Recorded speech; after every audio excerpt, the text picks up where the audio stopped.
So I was thinking about female friendship a lot, and by the way, these two women, I'm very honored to say, have been my friends for a very long time, too. Yes, we have. And one of the things that I read about female friendship is something that Cervantes said. He said, you know, you can tell a lot about someone, in this case a woman, by the company that she keeps. So let's start with... We're in big trouble. Hand me one of those waters. I'm extremely dry.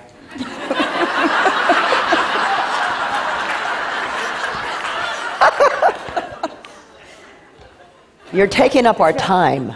We have a very limited... Just being with her sucks the life out of me.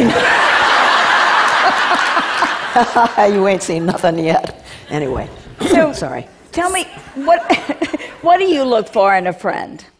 I look for someone who has a sense of fun, who's audacious, who's forthcoming, who has politics, who has even a small scrap of passion for the planet, someone who's decent, has a sense of justice, and who thinks I'm worthwhile.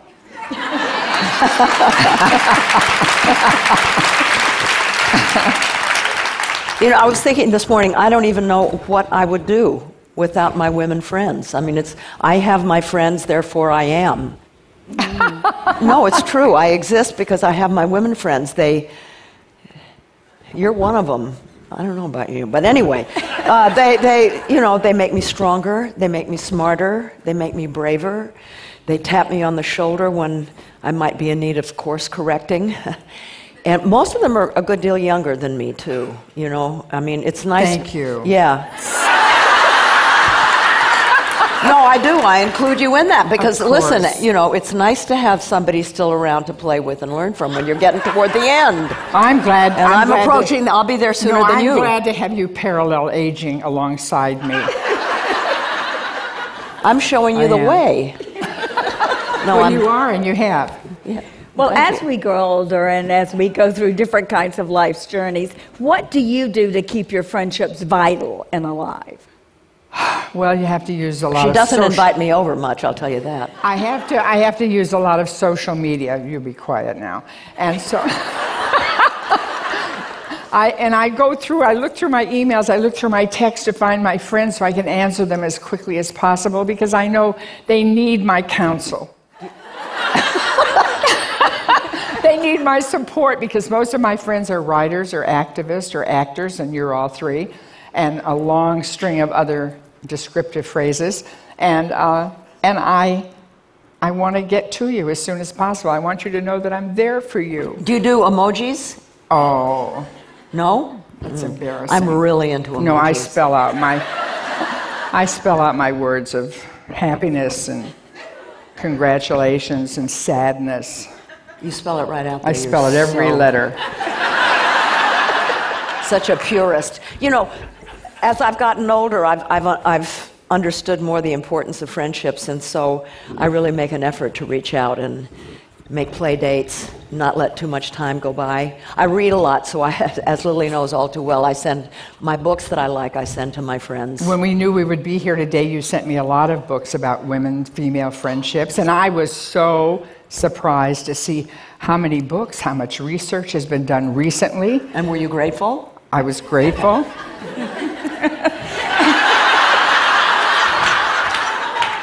And wait, no, it's really important because this is another example of how women are overlooked, put aside, marginalized. There's been very little research done on us, even though we've volunteered lots of times. That's for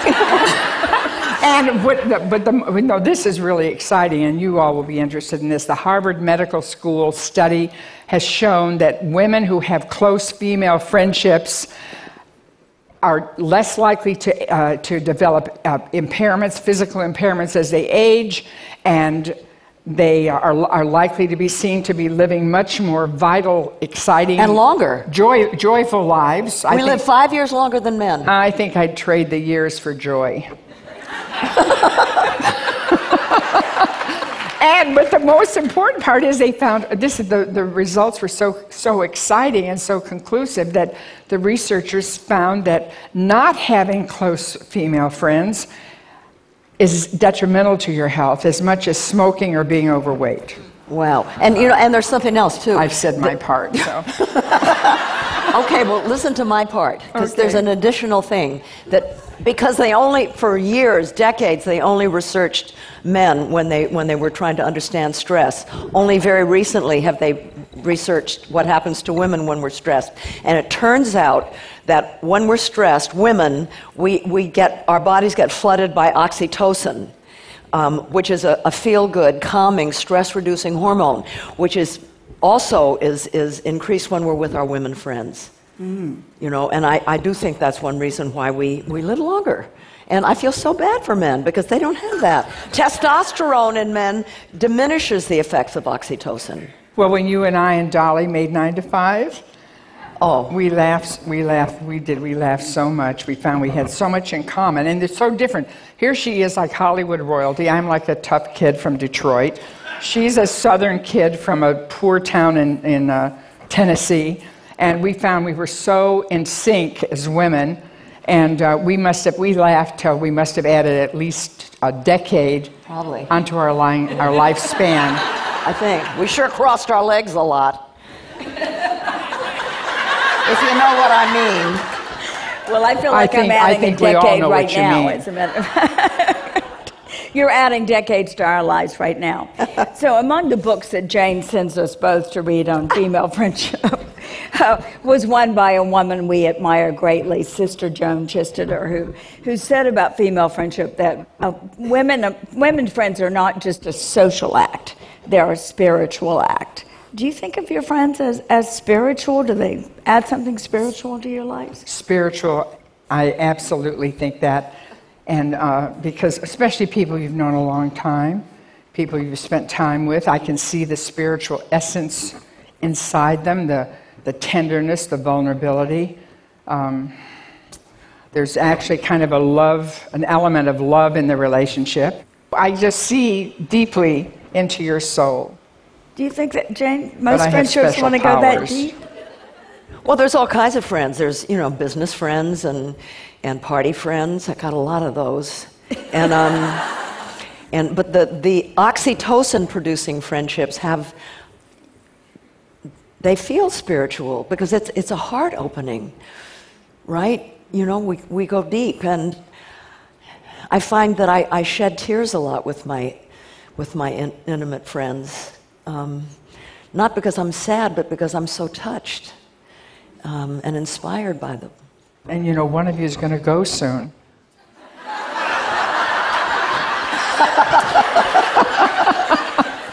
Well, two of us are sitting here, Lily. Which one are you talking about? And I always think when women talk about their friendships that men always look a little mystified.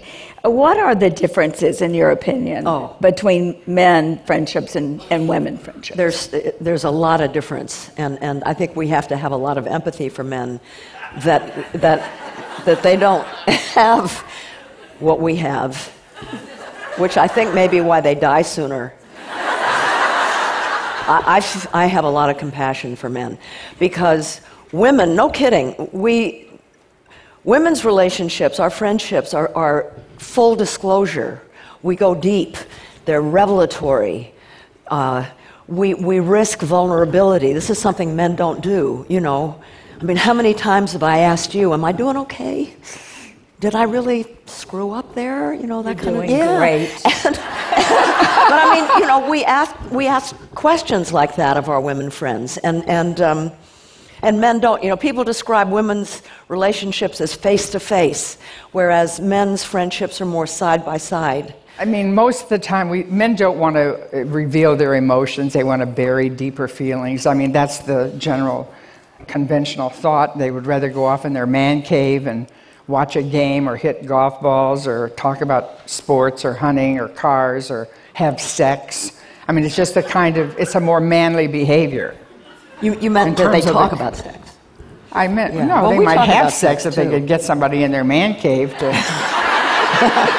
But something really, though, that I find very interesting, and again, psychologists didn't know this until relatively recently, is that men are born every bit as relational as women are.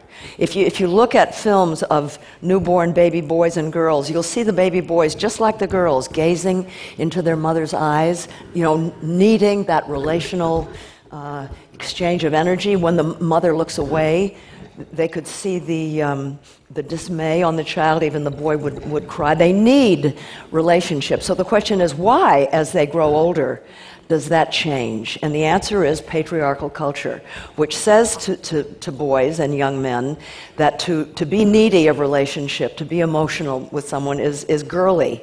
That a real man is, doesn't ask directions or express a need, or, they don't go to doctors if they feel bad. They don't ask for help. There's a quote that I really like: "Men fear that becoming we will erase his I," his sense of self. Whereas women's sense of self has always been kind of porous, but our we is our saving grace. It's what makes us strong. It's not that we're better than men, we just don't have our masculinity to prove. And that's a Gloria Steinem quote. No. So we can express our humanity. I know you know who she is, but I think it's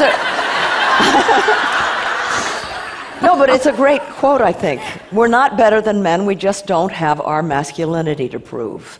And that's really important. But men are so inculcated in the culture to be comfortable in the patriarchy, and we've got to make something different happen. Well, women's friendships are like a renewable source of power.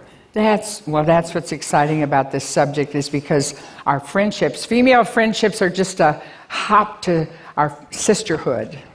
And sisterhood can be a very powerful force to give the world, to make it what it should be, the things that humans desperately need. It is why we're talking about it, because women's friendships are, as you said, Jane, a renewable source of power. So how do we use that power? Well, women are the fastest growing demographic in the world, especially older women. And if we harness our power, we can change the world. And guess what? We need to. And we need to do it soon. And one of the things that we need to do, and we can do it as women, for one thing, we kind of set the consumer standards. We need to consume less. We in the Western world need to consume less, and when we buy things, we need to buy things that are made locally. When we buy food, we need to buy food that's grown locally. We are the ones that need to get off the grid. We need to make ourselves independent from fossil fuels.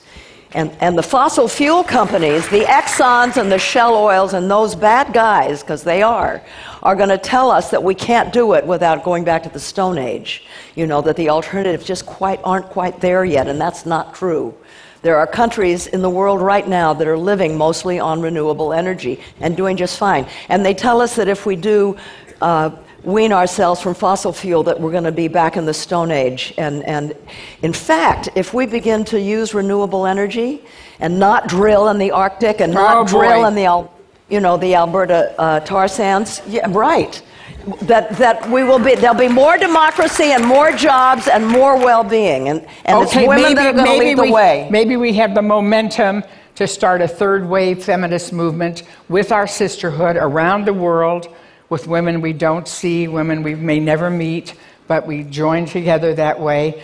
Because, our Aristotle said most people would die without male friendships, and the operative word here was male. Yeah. And because they thought that friendship should be between equals, and women were not considered equal. They didn't think we had souls, even the Greeks. Exactly. Yeah. That shows you just how limited Aristotle was. And here's the best part. It's like, men do need women now. The planet needs women. The U.S. Constitution needs women. We are not even in the Constitution. You're talking about the Equal Rights Amendment. Right. Yes. Justice Ginsburg said something like, since every constitution that's been written since the end of World War II included a provision that made women citizens of equal stature, but ours does not. So that would be a good place to start. Very, very mild. Right. And gender equality, it's like a tide. It would lift all boats, not It just would. women. Needing new role models on how to do that, how to be friends, how to think about our power in different ways as consumers, as citizens of the world. And this is what makes Jane and Lily a role model of how women can be friends for a very long time, and even if they occasionally disagree. Thank you. Yeah. Thank you both. Thanks. Getting up reluctantly. Thank you all. Thank you.